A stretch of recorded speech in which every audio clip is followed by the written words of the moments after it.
칭찬 한번 할게요. 목요일 날 민주당 국회의원들 포함해서 180명이 그 국회에 있는 그 계단이 있잖아요. 네. 거기서 지금 종전선언 평화협정 촉구한다. 요거 저번에 직접 송영길 대표랑 제가 이야기를 했던 부분이거든요. 민주당이 지금 부동산 어쩌고 그럴 때냐? 가장 먼저 지금 저 한미 정상회담도 하고 그랬는데 저거 먼저 해야 된다라고 이야기를 했을 때 뭐라고 답을 했던 부분인데 오늘 종전선언 평화협정 촉구한다. 민주당이 이거 나서겠다는 거고요. 과정이 어떻게 되냐면 민주당이 저렇게 하겠다라고 하면 정부가 그걸 비준안을 보내줘요. 국회에다가.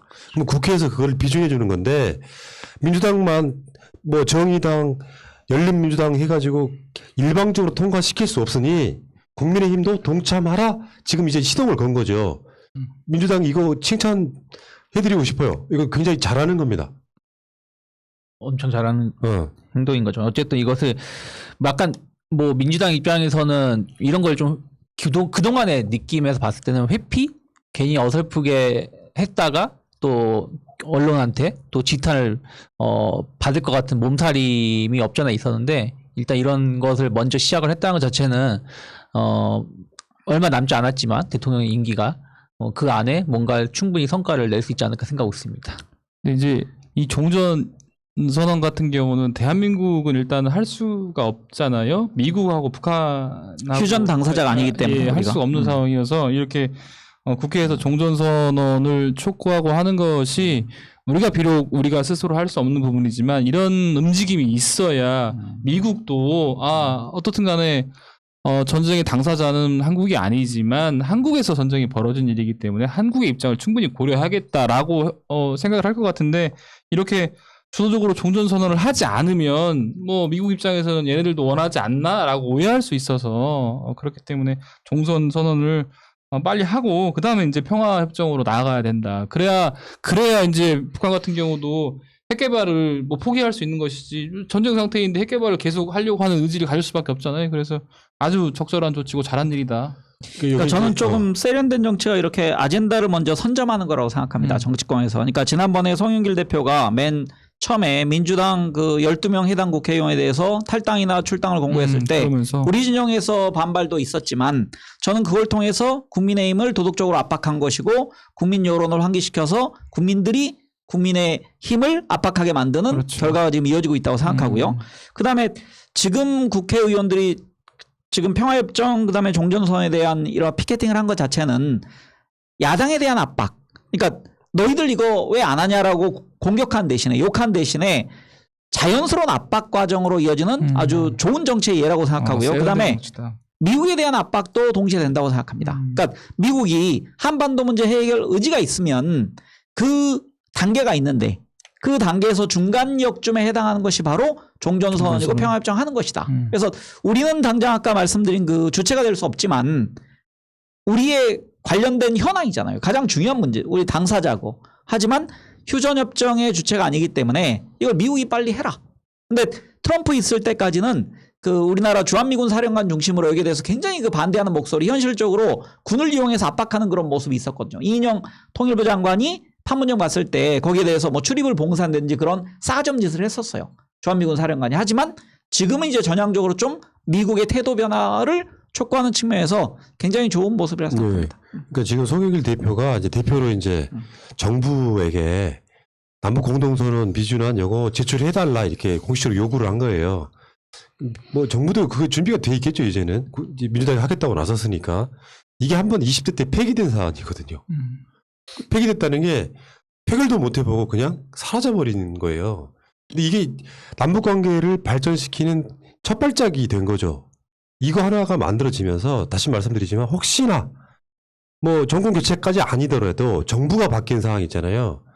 다음 정부도 민주당 정부이긴 하지만 대통령이 바뀌거나 어떤 상황에서도 이 남북 공동선언은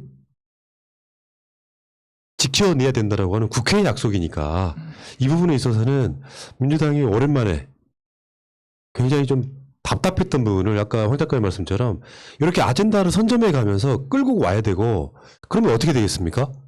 국민의힘은 필시 중진들이네 뭐니 하는 사람들 목소리에서 반대의 목소리가 나올 거예요. 뭐 다른 여러 가지 이유를 대면서 그러면서 우리한테 이슈가 좋은 쪽 이슈를 끌어오면서 내가 끌고 가야지. 여기서 쉽게 표현하면 내가 말하는 공세적 정치인데 무슨 아젠다 말에 쓰면 방어하기 급급하느라고 모자란 180석처럼 보였던 측면이 있지 않습니까?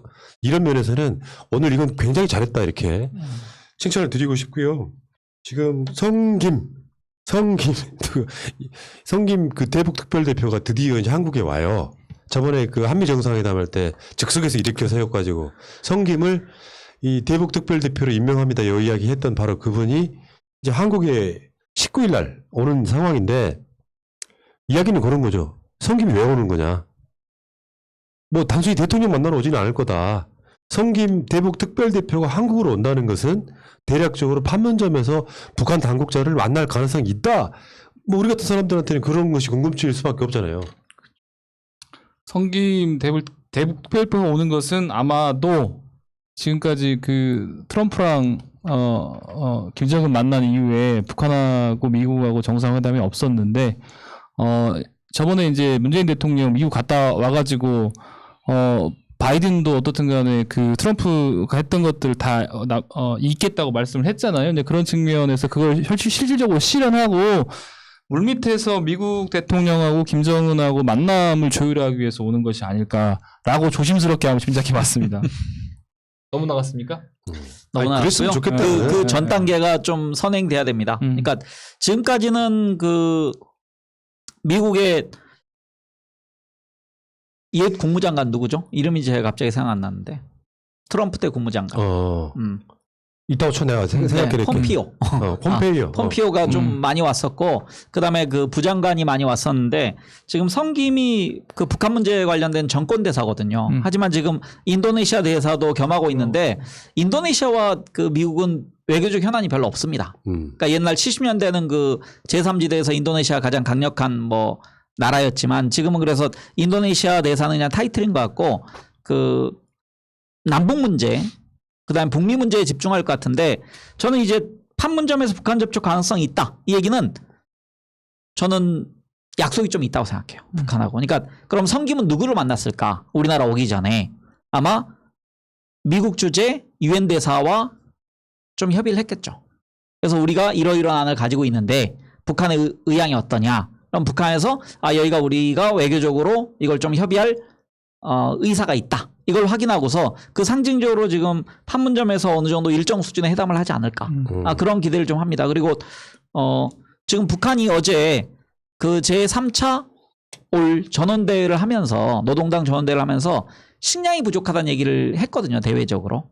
그래서 아마 성김이 그 지금까지 세계 식량 계획에 의해서 북한에 보내지던 식량을 미국이 제재했었거든요. 지금까지. 그래서 북한에 보내는 인도적 구호물품에 관련된 그 발표를 좀 서울에서 우리 외교 당사자 그러니까 지금 외교부 장관 정의용 외교부 장관과 함께 그 부분에 대해서 어느 정도 발표를 하지 않을까. 그러면 남북 관계에 있어서 좀 더 큰 진정이나 희망적 목소리가 나올 수 있다고 생각합니다. 그게 보이네요. 그러니까 이게 어떤 희망적 메시지라는 게 한미 정상이 만났을 때 서로 논의되고 협의된 거를 간추려서 발표를 하잖아요.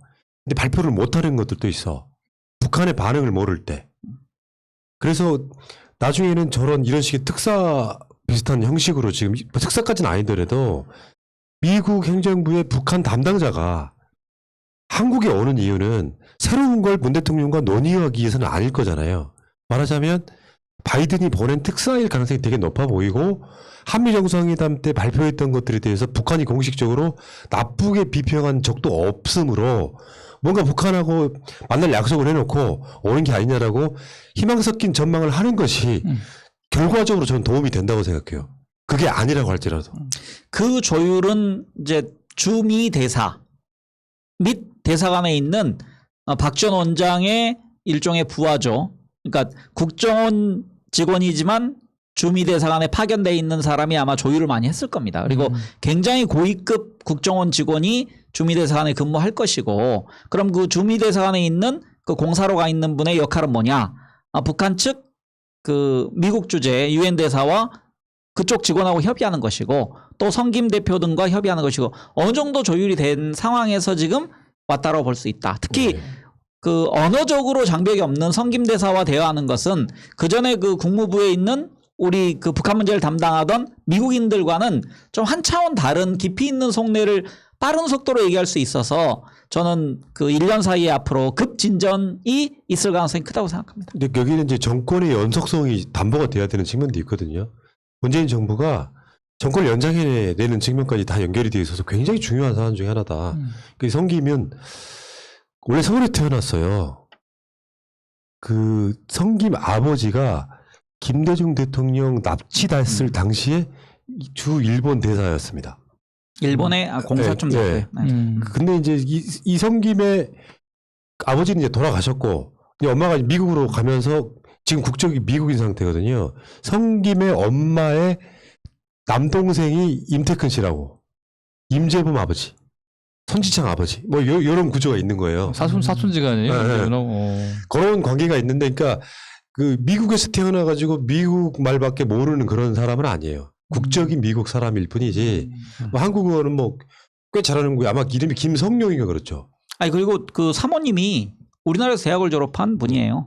그러니까 그 우리나라 외모만 가지고 있고 미국 언어를 주로 사용하겠지만 영어를 그 우리말로 집에서는 그 우리말로 대화하는 그런 분입니다. 그러니까 가족들과는. 그러니까 이분을 뭐 보수적 시각을 가졌던 사람의 자제분이기 때문에 우리가 조금 보수 정권에서도 또 임용돼서 활동을 했었잖아요. 하지만 이분 이상의 선택이 지금 저는 없다고 생각해요. 미국에 있는 그 한반도 문제에 관련돼서는 옛날 크리스토퍼 힐이란 그 미국인이 있었지만 뭐 그분 이상으로 일단 언어가 통한다는 것 자체가 대단한 장점이라고 저는 생각합니다.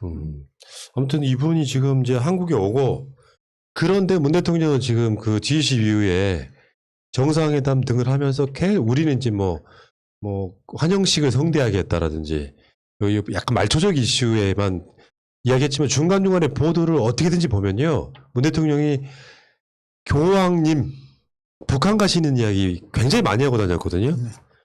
그 교황이 북한에 가서 뭐 북한을 열어달라 이런 차원은 아닐 것 같고요.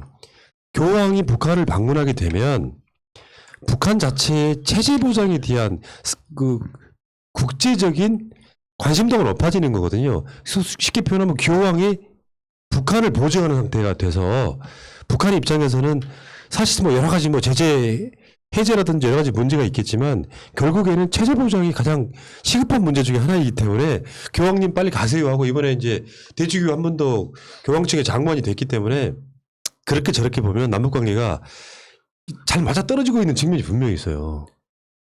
그러니까 일정상 보면요, 지금 조금 남북 문제가 그 빠른 진전 속도를 내야 되는 게, 이게 만약에 혹 남북 정상회담을 할 경우에 10월 이후 11월 이후로 넘어가면 이건 남북 정상회담을 국내 정치에 이용한다는 비판이 오히려 비등할 가능성이 크거든요. 그래서 저는 8.15를 기점으로 전격적인 발언이 나오고 9월 내에 남북 정상이 회동할 경우에는 할 수 있는 마지막 시간이라고 생각합니다. 그러니까 이게 만약에 10월, 11월, 늦어도 10월, 그러니까 가장 적기가 9월 안에 하는 거고요. 그러니까 대통령이 그 18년에 갔던 것에 뭐 3주년 기념 뭐 이런 식으로. 근데 이게 12월 내년으로 넘어가면 이거 대선에 영향을 미친다 그래서 국내외적으로 공격받을 가능성이 큽니다. 그래서 근데 내가 봤을 때는 남북 정상이 다시 만나는 것은 그렇게 중요한 아젠다는 아닐 것 같아요. 왜냐하면 지금 이미 3번을 만났거든요. 진짜 중요한 건 미국과의 관계가 안 풀리면서 남북 관계까지 같이 경색된 약간 종속적 변수잖아요. 그러면 바이든은 트럼프처럼 안 하겠다 그랬잖아. 뭐 일괄 타결하고 막 이렇게 안 하겠다 그랬잖아요.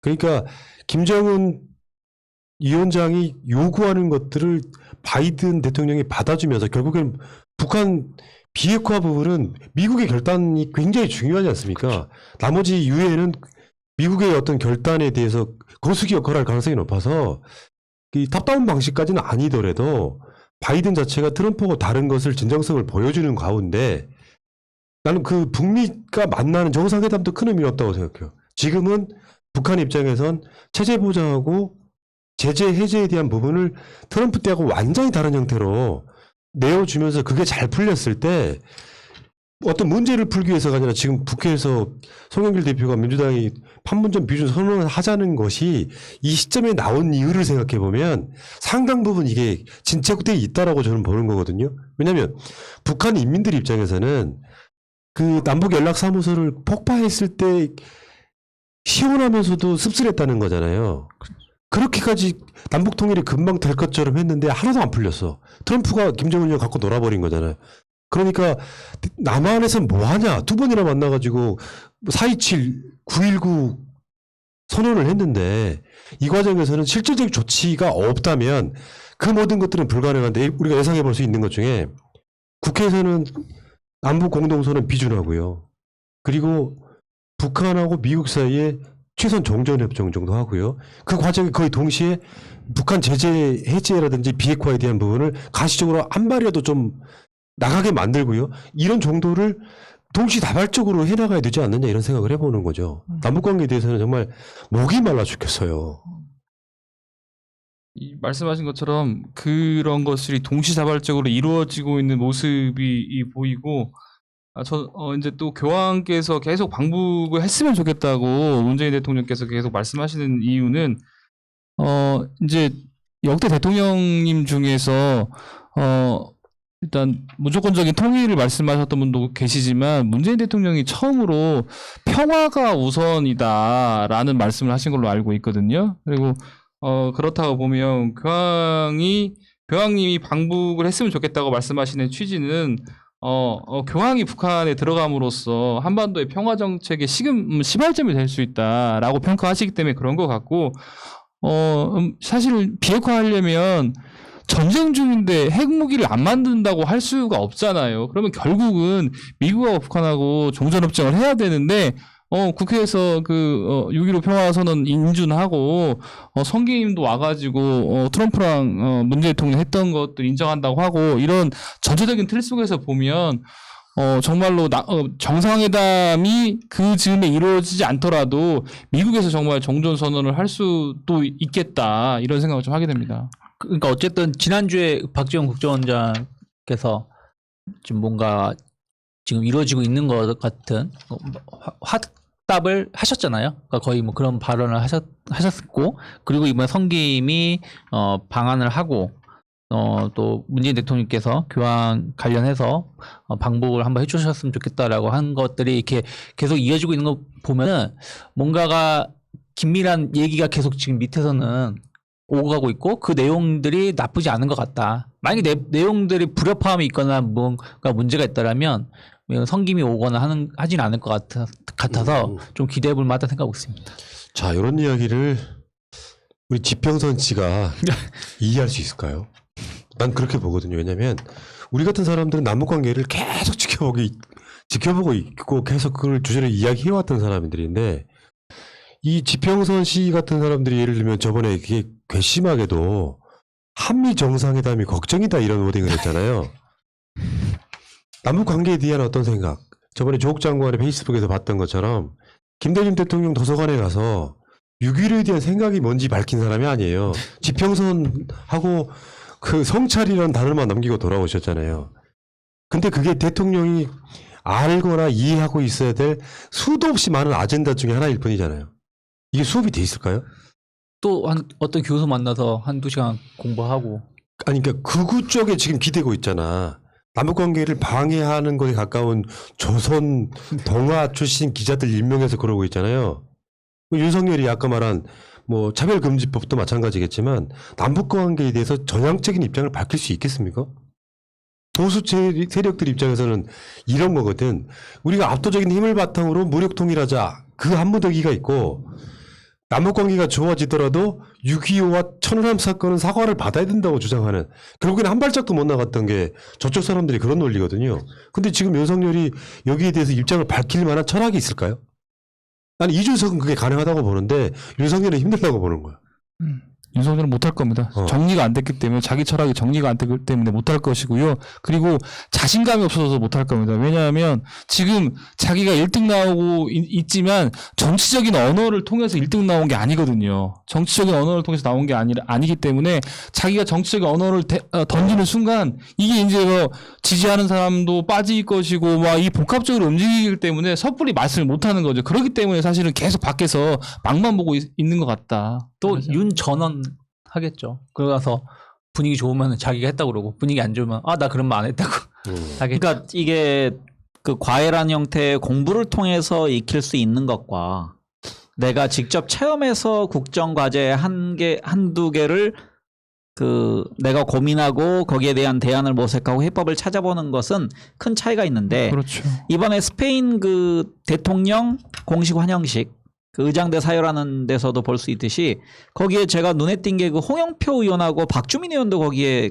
그 수행했더라고요. 홍영표 의원도 이제 갔죠. 그런 걸 통해서 나중에 정치인들이 외국에 갔을 때는 그 국가 원수급에 해당하는 사람은 어떻게 의전을 하고 어떻게 서로 그 정상회담을 하고 이런 걸 학습하는 거거든요. 맞습니다. 근데 검사 치조실에만 있던 그 윤석열 그리고 상명하복 검사 동일체 원칙에만 익숙해져 있는 명령 하나 내리면 밑에가 수족처럼 움직이는 그런 체제에 있던 사람이 과연 민주주의라는 그리고 외교라는 그리고 본인이 그 질병을 이유로 군대 안 갔던 국방 문제 이런 등등을 해결할 수 있을까? 그러니까 책에서 배운 것과 실제로 체험하는 거 완전히 다르거든요.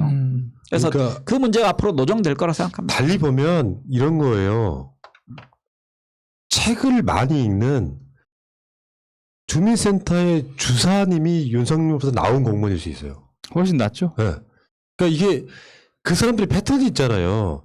특수부 수사라는 건 어떻게 보면 정치적 수사에 가깝거든. 그러니까 무조건 여론전 해야 돼서 검찰 출입 기자들한테 막 혐의점 뿌려가지고 피사실 공표하고 여론전에서 이기면은 그걸로 수사했던 윤석열이 사실 박근혜 수사나 이명박 수사나 최근에 정경심 교수 수사나 이런 것들이 다 그런 패턴을 통해 가지고 여론을 압도적으로 뭔가 이겨낸 뒤에 유죄 입증을 막 하는 이런 수사에 가깝거든요. 이런 사람이 정치권에 들어왔다는 건 제가 보기엔 굉장히 불행인 게 그냥 뭐 일반 사람들도 김대중 도서관 가가지고 대통령님의 그 심오한 어떤 그 통찰이나 그 지평선이 뭐 어떻다고 이야기는 할 수 있지만 결국에는 대통령은 자기 철학과 노선을 갖고 최소한 내 생각에 공감하는 사람들을 설득해내는 거잖아요. 남북관계도. 근데 저쪽 보수 쪽에 있으면서 이런 과정들을 거쳐서 자기 지지자들을 설득하거나 할 수 있을까? 최소한 그 우리 말하면 소위 극우의 포지션에 있는 쪽으로 휩쓸려 갈 거다. 그러니까 나는 가능성이 없다고 보는 거고 다시 말씀드리지만 역대 대통령 후보 중에 가장 최약체다. 저는 그렇게 봐요. 왜냐하면 박근혜만 해도 국정 운영에 대해서 어느 정도 이의가 있는 사람이에요. 최소한 대통령의 딸로서 그리고 국회의원도 꽤 했고 당대표까지 본 사람이에요. 최약체인 사람이 그런 정도야. 윤석열이 뭐가 있습니까 지금. 남북관계를 대화하다 보니까 이것만 봐도 지금 남북관계 이슈를 민주당에서 지금 남북공동선언 비준하자고 나오는 걸 보면 여기에 대해서 입장 밝히는 거 굉장히 힘들겠다 이런 생각을 해봐요. 근데 제가 이제 걱정되는 게 두 가지인데요. 첫 번째는 국민들이 그런 걸 알면서도 이명박에 보여줬던 박근혜에 보였던 묻지마 투표를 할 수도 있다. 이게 지금 우려되고요. 두 번째는 우리 안에서 작은 차이 때문에 서로 분열하는 것 때문에 과연 그 탈락한 주자들의 표가 그 경선 후보로 선출된 사람들에게 100% 갈 수 있을까? 여기에 대해서는 그래서 당내 그 내가 지지하지 않는 주자에 대해서도 비판의 글을 삼가야 됩니다. 그러니까 그 사람들이 만약에 투표를 포기하거나 변심 투표를 하게 되면 그 피해는 누구에게 갈까? 결국은 당에게 오고 결국 우리 지지자들에게 오는 것이기 때문에 그 자제해야 된다. 저 오늘 이제 정세균 전 의장 출마 선언 할 때 보니까 이낙연 당대표, 뭐 김두관 의원, 이광재 전 의원 다 오셨더라고요. 그래서 그런 거 보면은 사실 원팀 정신 유지해야 대선 승리할 수 있다 이런 것들 까먹으시면 안 될 것 같습니다. 그 정세균 총리 이야기하니까 제가 한 말씀 드리면 네. 정세균은 이쪽 진영에서는 거의 이해찬급이에요. 어떤 정책이나 이런 거에 대해서 발굴하고 거기에 대해서 쉽게 표현하면 소득주 성장도 사실 정세균으로부터 출발하는 그런 분이 윤석열과 비교하면 굉장히 그러니까 저쪽은 이상한 깡패 하나 데리고 와서 지금 지지율 높다고 대선 주자가 될 분위기고 이쪽에 있는 주자들은 내가 싫어하는 주자들 포함해서도 대선 수업이 대부분 된 사람들이라고 생각하거든요. 한 뭐 한두 정도를 빼고 나면 이런 게 좀 안타까운 거지. 어떤 선동에 의해서 윤석열은 대선 주자로서 지금 아젠다는 딱 하나예요. 반문이기 때문에 그 지지를 얻고 있는 거 빼고 나면 대선 주자로서 가치는 단 하나도 없는 사람이거든요. 안타깝지. 정세균이 윤석열보다 200배는 나오는데도 불구하고 지지율이 덜 나오는 게 내 입장에서는 그런 거예요. 맞습니다. 그러니까 이제 이런 게 있잖아요. 아까 그 이야기를 하나 좀 끌어와서 하자 보면 정세균 정책 괜찮아. 근데 정세균 총리가 나와서 인터뷰를 할 때 댓글은 뭐가 달리냐면 경선 연기 주장하지 마세요. 그 아무리 공약을 이야기해도 그 이야기밖에 안 달려요. 그 댓글을 다는 행위가 잘못됐다는 게 아니고요. 실질적으로 포지티브한 아젠다를 끌어가는 게 얼마큼 중요한지 보여주는 거예요. 최무순 지사 청국장 나와가지고 인터뷰하는데 그 아젠다밖에 안 보여요. 그러니까 그런 논란들을 뭔가 좀 전략적으로 써먹는 게 아니라 이리 주자 무너뜨리기 쪽 분위기로만 가고 정작 자기 아젠다는 못 내미는 게 전략 중에 제 하수입니다. 제가 정세균 총리가 최근에 경선 연기 관련해서 했던 말 한번 전원으로 한번 해볼까요? 뭐라고 하셨냐면 저는 하세요. 저는. 경선 연기 관련 선수가 누구를 탓할 수 없다. 지도부가 대선을 승리할 전략과 전술을 짜면 된다. 유리하게 하기 위해서 시간을 벌려고 하는 꼼수는 쓰지 않는다. 연합군을 만들어야 된다고 한다.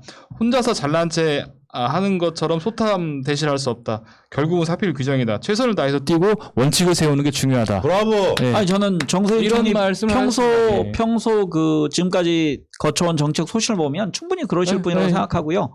저는 저도 그날 방송을 이제 좀 집중해서 봤는데 제가 댓글이 좀 아쉬운 게 뭐냐면요. 정세균 총리의 말씀을 들으면 여러 가지가 좀 소명이 되고 이분이 그 정치인으로서 자질을 갖춰 있고 준비가 돼 있구나 하는데 그냥 그 주제와 관계없이 다른 얘기를 계속 해야 됩니다. 이거는 저는 후보들 얘기 이게 6명이든 11명이든 뭐 민주당에서 15명이든 후보들이 나와서 내가 국가를 한번 이끌어 보겠다 그러면은 다 목소리를 한 번쯤은 경청해 볼 필요가 있다고 생각합니다. 그렇죠. 근데 경청하기도 전에 너는 이미지가 이러하니 무조건 너는 나쁜 놈. 맞아. 너는 당에서 나가야 될 놈. 그런 식으로 하면은 결국 뺄셈 정치거든요. 그러니까 지지하는 사람들 입장에서는 그럴 수 있는데요. 이 방송을 진행하는 사람 입장에서는 그 목적이 뭐겠어요? 누가 후보가 되든 원팀으로 갈 수 있게끔 최대한 마이크는 열어주고 이야기 한번 들어보자인데 문제는 정치인도 고쳐야 될 점이 있다는 거예요. 대중의 특성을 그렇게 간파를 해야 된다는 거지. 그렇죠. 한 번 이미지만 딱 꽂히고 나면 그것밖에 안 보이는 현상을 돌파하려고만 하지 말고 처음부터 그 고도의 전략을 가지고 나와서 결국은 현대정치의 이미지거든요. 윤석열이 지금 이미지 정치하고 있는 거야. 아젠다는 없는데 컨텐츠도 없는데 반문이라는 이미지로 지금 대선 주자 된 거지 않습니까? 그러니까 효과적으로 자기를 알려내는 것은 캠프의 몫이겠지만 정치인들은 그런 댓글이 달리는 걸 반성해야 된다는 거예요. 깊이 반성해야죠. 그러니까 실제로 본인은 그렇게 이야기하지 않았지만 뭐 측근 등을 통해서 그런 이야기가 나가면 정세균은 경선 연기론자네. 계속 그것만 꽂혀가지고 뭐 그런 거죠 뭐. 자 알겠습니다. 오늘 방송